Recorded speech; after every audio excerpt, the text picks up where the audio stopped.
Poverty alleviation has always been the top priority of our national government.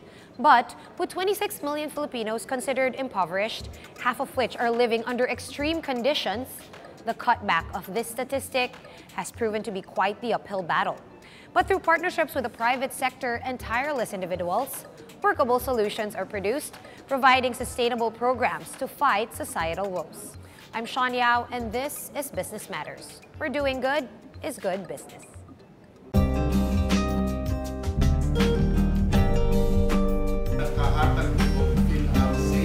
Title sa atong story.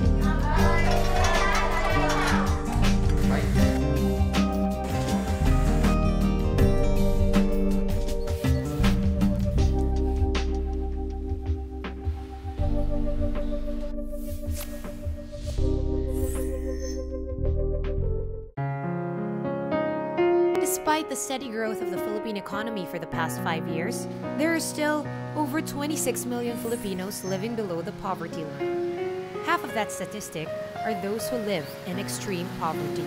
However, being poor has never hampered the spirit and resiliency of us Filipinos to continue on living.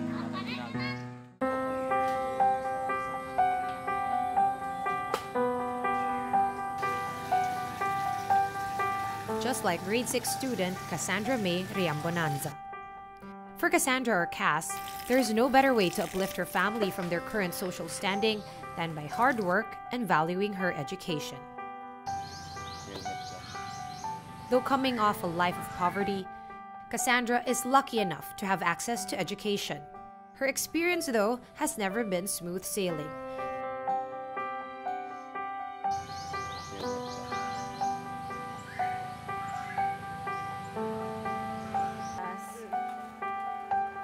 She lacks school supplies such as notebooks and textbooks, making it very difficult for her to catch up with her studies.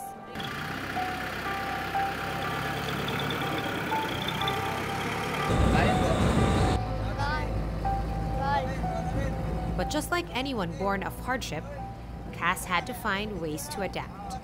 Karabuntag, mumatakog sa'yo para makasakay ko niya. Malayo ay sasakay pa.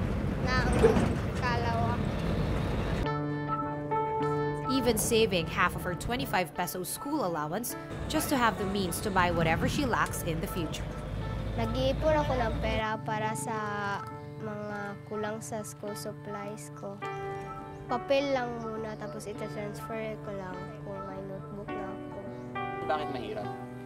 Kasi kay tag-as imong ang inyong suwaton niya, ibalhin pa nimo. Abatan na ma'am, abatan!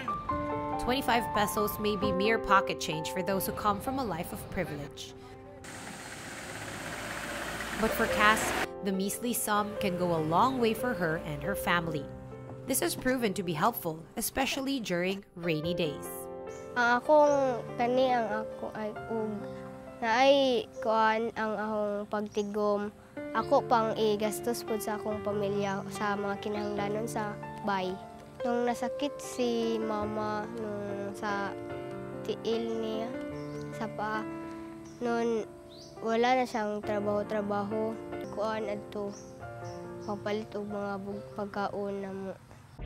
Financial literacy is defined as the ability to understand, manage, invest, and protect one's hard-earned cash.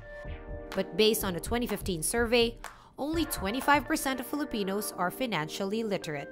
The other 75%, majority of which are from the marginalized sector, sadly don't even have the slightest clue on the value of saving. Financial literacy is the key to economic progress. You cannot progress if you are ignorant of, basic things, savings, controlling your expenses. You have to start somewhere. Though the numbers are far too many, one of the best insurance companies in the country has made it part of their advocacy to answer this particular challenge by imparting to young minds like Cass the importance and value of saving. Part of our values as a corporation is integrity, excellence, malasakit, and kusang loob. And PhilAm Saves is a concretization of those corporate values. Well, actually, it's the second phase of helping address the issue of financial literacy. We started 5 years ago under our Philam Paaralan initiative. We said, why can't we use the classroom as the venue by which we can teach students, their parents, and their teachers about the value of financial education. May title sa atong story? Ang bisikleta ni Kayla. Sa sobrang sabik, ay madalas na, maaari na po ba natin buksan ang aking alkansya? Tanong ni Kayla, namimili. The savings and values education sessions of the insurance company aim to impart and educate young minds about financial literacy through the use of visual storytelling, thus effectively piquing the imagination and interests of the children. Ang title ng story is Ang Bisikleta ni Kayla. And it's basically a little girl named Kayla trying to save up for her bike, which at first she thought was impossible kasi masyadong mahal for her. And then, yung ending nun is she was able to save up together also with the help of some people in her family.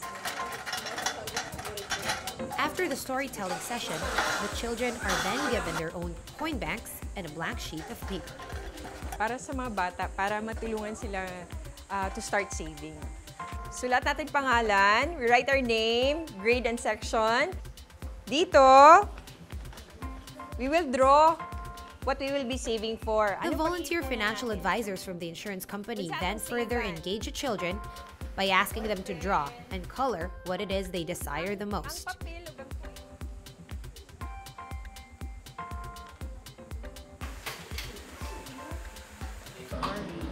And then paste it on their coin banks to serve as a visual reminder of what they're striving and saving for. Una kami sa bahay at lupa. Bigas? Bakit bigas? Meron kayong muna kain.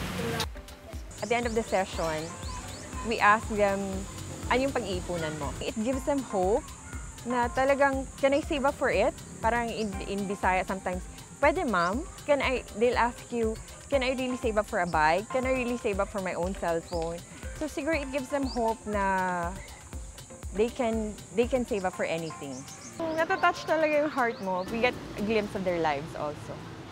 Apart from the children, the parents are also engaged by the insurance company by imparting life essential skills such as basic budgeting know-how to effectively stretching and managing their day-to-day spending.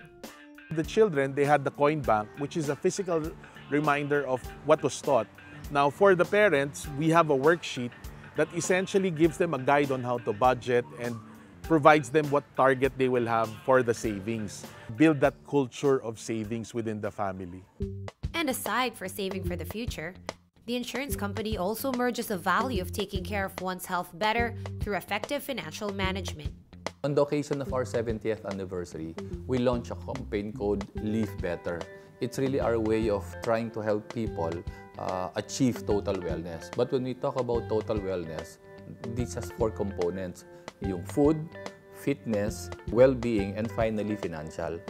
The Philam Saves attacks the problem on financial, and that is why we believe that you can only have total wellness if your financial well-being is also properly taken care of. That is what Philam Saves is all about. Even at the tender age of 12, Cass already acts like a responsible adult and has taken to heart the value of saving for a rainy day. While most kids her age would rather play, Cass has made it her commitment to help with her family's financial struggles, one small saving at a time. Na-touch good ko, sir, kay ubay, ingon anak yung edad, human, kauna-una, para sa makatabang siyang inahan. Buotan si ka, sir, oy. Kasi mahal ko si mama. Dahil siya lang ang nandito sa amin. Kaya naaral ako na mabuti para kay mama at sa aking pamilya. Mag-iipon ako para makatulong ako kay mama dahil kung wala si mama, hindi ako makapag-aral. Yung pinag-iipunan ko po, para po sa bahay. Para po hindi na kami makikitira. Sana kahit minsan sa isang buwan, makakuha kami or makapunta kami sa eskwelahan na ma-impart namin at maituro yung financial planning.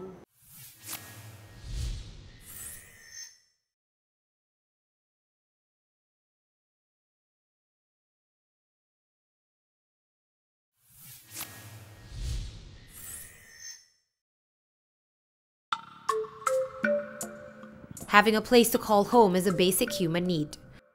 More than providing shelter and comfort, a home can be a place where families can grow together, sharing memories of love and imparting and nourishing good values.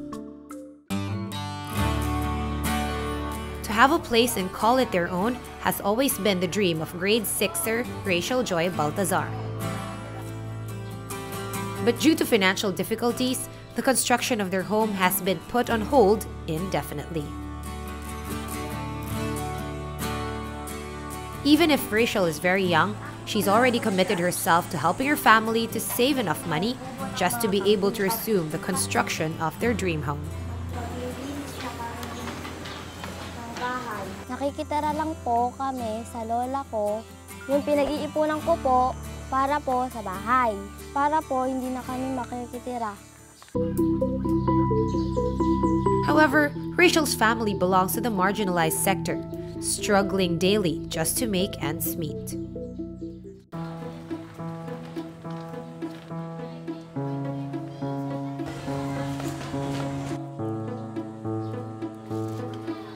But diligent, sensible, and responsible Rachel has never viewed it as a burden to help out her parents with their needs.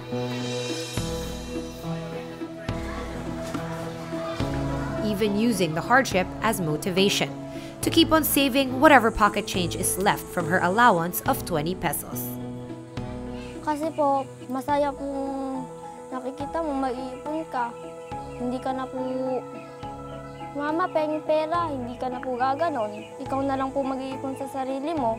Nahihirapan din po sila. Kung ibibigay po nila sa atin, mag-iipon na lang po. Kahit hindi po ako nakakabili ng gusto ko, mabibili ko rin po pagdating ng araw.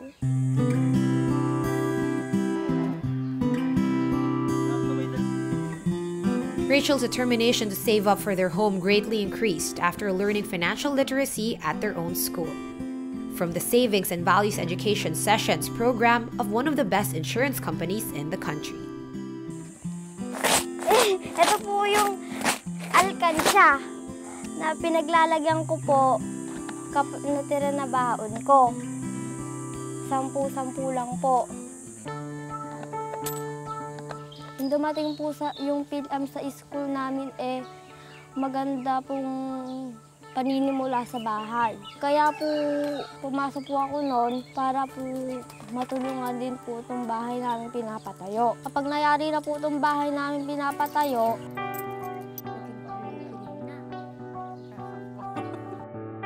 dito na po kami titira, syempre po.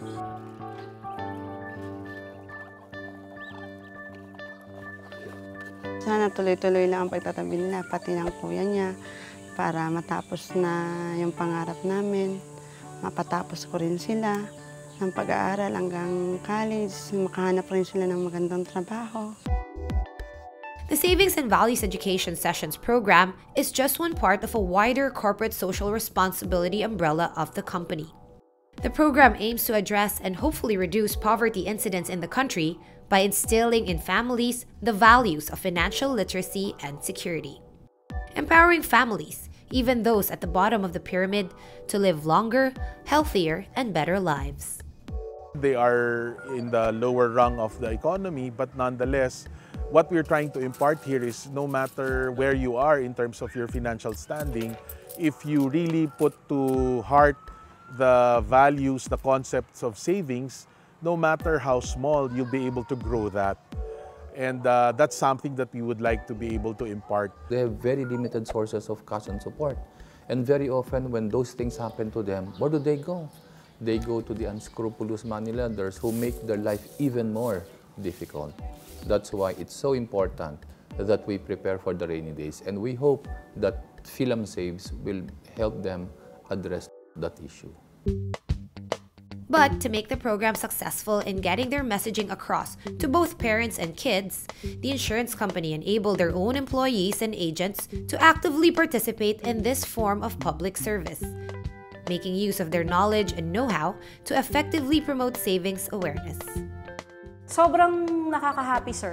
sobrang nakaka-proud maging PhilAm Lifer. Gagawin namin itong mission na sana kahit minsan sa isang buwan makakuha kami or makapunta kami sa eskwelahan na yung mga ganong klase na ma-impart namin at maituro yung financial planning. Mas malalim ang value na itatanim natin sa isang bata kung yun nga, paghihirapan niya kung paano niya ma-acquire ang isang bagay na pinaghirapan niya, hindi yung basta nalang ibinigay. Pamamagitan ng mga pagtuturo na yon, hindi man natin makita yung direct effect, but we know all the while na yung maliit na seed na tinanim na yon may also grow. Promoting financial literacy is also much more efficient when partnered with the education sector. Through proper and early education, today's children now have a better chance of achieving financial prosperity and security. What PhilAm Saves program or this project really responds to what we want to do and what we want to give to our kids, which is passing one value of saving, not only for them, but also maybe for others. And through PhilAm Life Foundation, you're doing a great job. Partnering with DepEd, partnering with communities. You have so many adults that are not saving any money at all. They are financially illiterate. So we have to start somewhere. And this is a good place to start with kids. And so this program of PhilAm Foundation is really laudable and very noble. We celebrate our 70 years.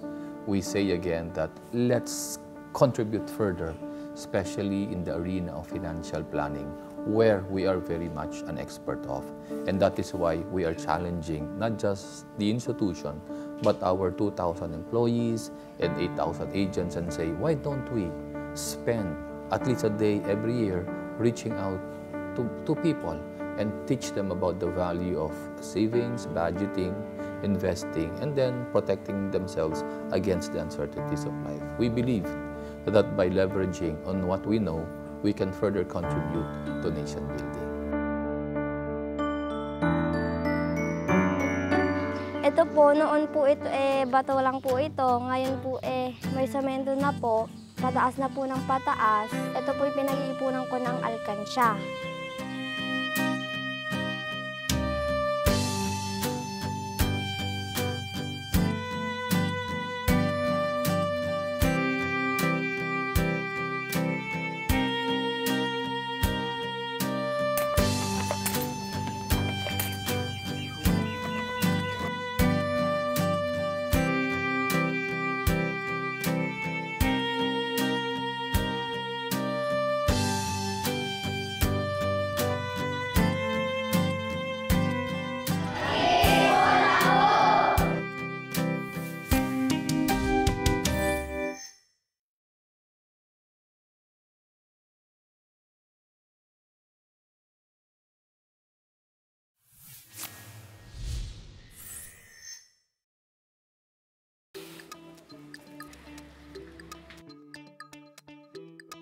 There's an old saying that goes, from trash to cash.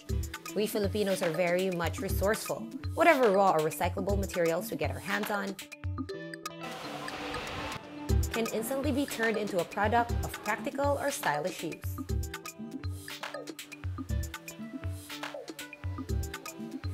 Just like here in Kababaihan, iisang layunin, umunlad ang sambayanan. Or Kilos Foundation for shorts, business approach. They turn juice Tetra Paks into fashionable bags and accessories. But before this foundation from Barangay Ugong in Pasig City turned Doy Paks into products, the venture's original mission in partnership with their local barangay was only to make their community cleaner and greener. Yun naman ang issue sa bawat barangay, kalinisan, kaayusan. Kaya talagang yun ang tututukan mo kasi kung magulo ang kapaligiran mo, di ba? Magulo rin pamilya mo. The clean and green venture of the foundation was a huge success, eventually giving Barangay Ugong the recognition of being the cleanest and greenest barangay in all of Pasig City. But the collective effort of making the barangay productive did not stop there. Afterwards, a cooperative was set up, providing livelihood opportunities to residents. Kami nag-umpisa. Isang maliit, tinahi namin duktong-duktong. Ginawa namin isang maliit na bag. But for the product venture of the foundation to reach its full potential, the foundation's president had to tap their barangay's richest resource, their own people. Tinanong ko nga yung mga looban, bakit kayo nagbibingo? Bakit kayo nagtotombis? Kasi wala naman kaming ginagawa eh. Di yan ang pampalipas oras namin. Naisip namin project, tamang-tama. Yung mga juice pack, di nakakuha pa ako ng effective na nagbabalasa, pero hindi na ng baraha. Juice pack na yung binabaraha. Though there are a lot of similar products found in the market today, the foundation's president believes that their products easily edge out all their competitors, all because of one little secret. Yung isang foreign buyers namin nagtataka. May gumagaya na nga sa amin eh. Sabi nila, bakit pinakita yung dalawang produkto, same product, itsura talaga pareho-pareho. Ang daling gayahin eh, no? Pero ba't sabi niya, hindi ko lang maintindihan, Mrs. Santiago, bakit parang may moving spirit dito sa produkto mo, which I cannot understand. Why? Sabi ko sa kanya, napangiti na lang ako. May laman yung bag na yan. Punong-puno ng pagmamahal. Itong bahay na to, yung natayo namin dahil sa samahan namin Kilos Foundation sa pamamagitan ng aking pananahi. Ito ang sinasabi kong katas ng kilos, bahay na bato.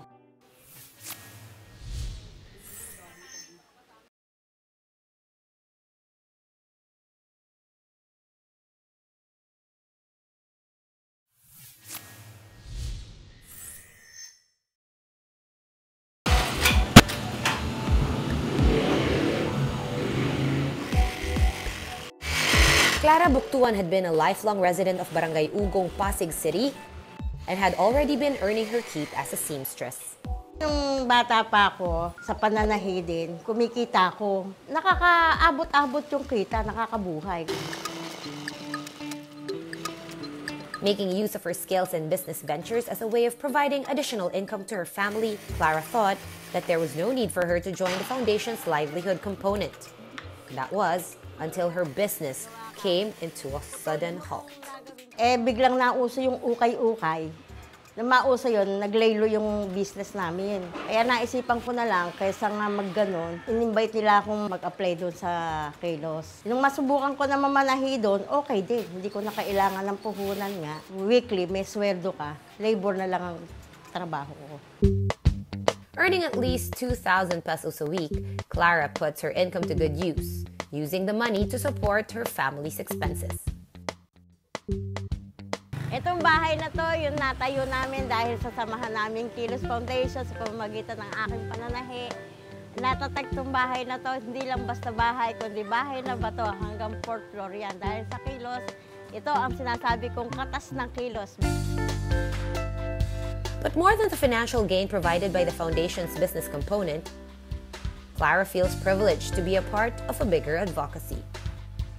Proud ako dahil sa pamamagitan nga ng basura, nabuhay ang pamilya. Pamamagitan nga ng pananahilang. Kasi sa ibang nilalang lang yung hanap buhay namin kasi basura lang, pananahilang. Napakasaya. Pag mo nakita ang tao, umaangat. Nandun yung pag-angat nila, nandun yung kasiyahan ng pamilya.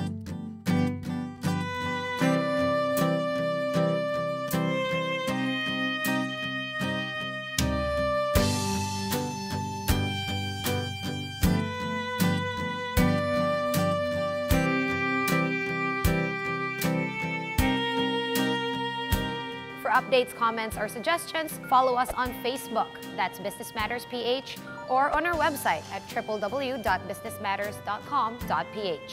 Again, I'm Sean Yao, and this has been Business Matters, where doing good is good business.